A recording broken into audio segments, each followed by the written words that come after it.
Praise lord. మీ అందరికీ దేవుని నామమున వందనాలు. బాగున్నారా? ఈ రోజు ఉదయకాల సమయంలో దేవుడితో మాట్లాడుతున్న మాట, దేవుని యొక్క వాగ్దానాన్ని మనం ధ్యానం చేద్దాం. చూడండి, యాకోబు రాసిన పత్రిక 4వ అధ్యాయం 10వ వచనాన్ని మనం ధ్యానం చేద్దాం. ప్రభు దృష్టికి మిమ్మల్ని మీరు తగ్గించుకొనుడి, అప్పుడు ఆయన మిమ్మల్ని హెచ్చించును. దేవుని యొక్క వాక్యం చెప్తున్న మాట, ప్రభు దృష్టికి ఎప్పుడైతే మనల్ని మనం తగ్గించుకుంటామో అప్పుడు దేవుడు మనల్ని హెచ్చిస్తాడు అనే మాట ఇక్కడ చెప్పడం చూస్తూ ఉన్నాం. ప్రియమైన దేవుని దృష్టి యందు మనం తగ్గించుకునే వారిగా మనం ఉండాలి. దేవుడు మనల్ని చూసినప్పుడు తగ్గించుకునే మనసు, తగ్గించుకునే స్థితి మనకు ఎప్పుడైతే ఉంటుందో అప్పుడు దేవుడు మనల్ని హెచ్చించడానికి ఇష్టపడుతూ ఉంటాడు. కానీ ఈ దినాన ఒకసారి ఆలోచన చేసుకో, నీ హృదయంలో నువ్వు తగ్గించుకునే వ్యక్తిగా ఉన్నావా? నువ్వు తగ్గించుకునే వ్యక్తిగా ఉన్నప్పుడే దేవుడు నిన్ను హెచ్చిస్తాడు. చాలామందికి ఆశ ఉంటుంది, నేను హెచ్చించబడాలి, ఉన్నతమైన స్థితికి మార్చబడాలి, నేను గొప్పవాడిని అయిపోవాలి అనే ఆలోచన చేస్తూ ఉంటారు. కానీ మనం చేసే స్థితి ఏంటంటే మనుషులందరూ ఎదుట తగ్గించుకున్నట్లుగా ఏదో నటిస్తాము, కానీ దేవునికి మన హృదయాంతరంగం తెలుసు. అందుకే అంటున్నాడు, ఎవరైతే నా దృష్టి అందు తగ్గించుకుంటారో వారిని నేను హెచ్చిస్తాను అని చెప్పడం ప్రారంభిస్తూ ఉన్నాడు. ప్రియమైన ఒకసారి ఆలోచించుకో, నువ్వు తగ్గించుకుంటున్నావా?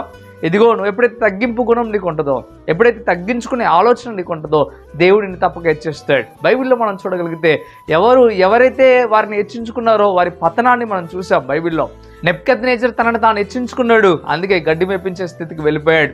సౌలు మహారాజు తనను తాను హెచ్చించుకున్నాడు, అందుకే దేవుడు తన గద్దెను దించి, అనగా సింహాసనం మీద నుండి దించి ఆయన మామూలు వ్యక్తిగా మరలా చేసేసాడు. కానీ దావీదు తనను తాను తగ్గించుకున్నాడు కనుక దావీదుని తీసుకెళ్లి దేవుడు సింహాసనం మీద కూర్చోబెట్టాడు.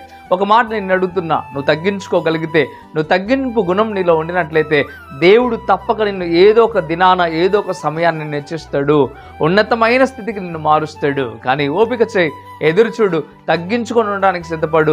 దేవుడు చెప్తున్న మాట, ఈ మాట ప్రకారం నువ్వు బ్రతకగలిగితే దేవుడు నిన్ను ఉన్నతమైన స్థితికి మారుస్తాడు. ప్రియమైన దేవుని మాట ఎప్పటికీ నిరర్ధకము కాదు. ఒకసారి ఆలోచించండి, తగ్గించుకునే స్థితి నువ్వు కలిగి ఉంటే దేవుడు తప్పక నిన్ను హెచ్చిస్తాడు. ఈ మాటలు నీ జీవితంలో దేవుడు నెరవేర్పు చేయును గాక. ఆమేన్. ప్రార్థన చేద్దాం.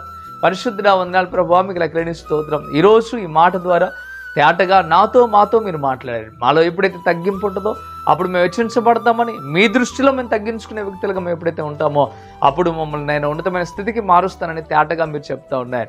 అయ్యా, మీ దృష్టికి మేము తగ్గించుకునే మంచి గుణము, అయ్యా మంచి ఆలోచన, మంచి విధేయత మేము కలిగి ఉండడానికి సహాయం చేయండి. ఏ బిడ్డలైతే ఈ మాటలు విన్నారో వారి పట్ల ఈ మాటలు నెరవేర్పు కలుగుచేయండి. కృపచేత నింపండి, బలపరచండి, స్థిరపరచండి.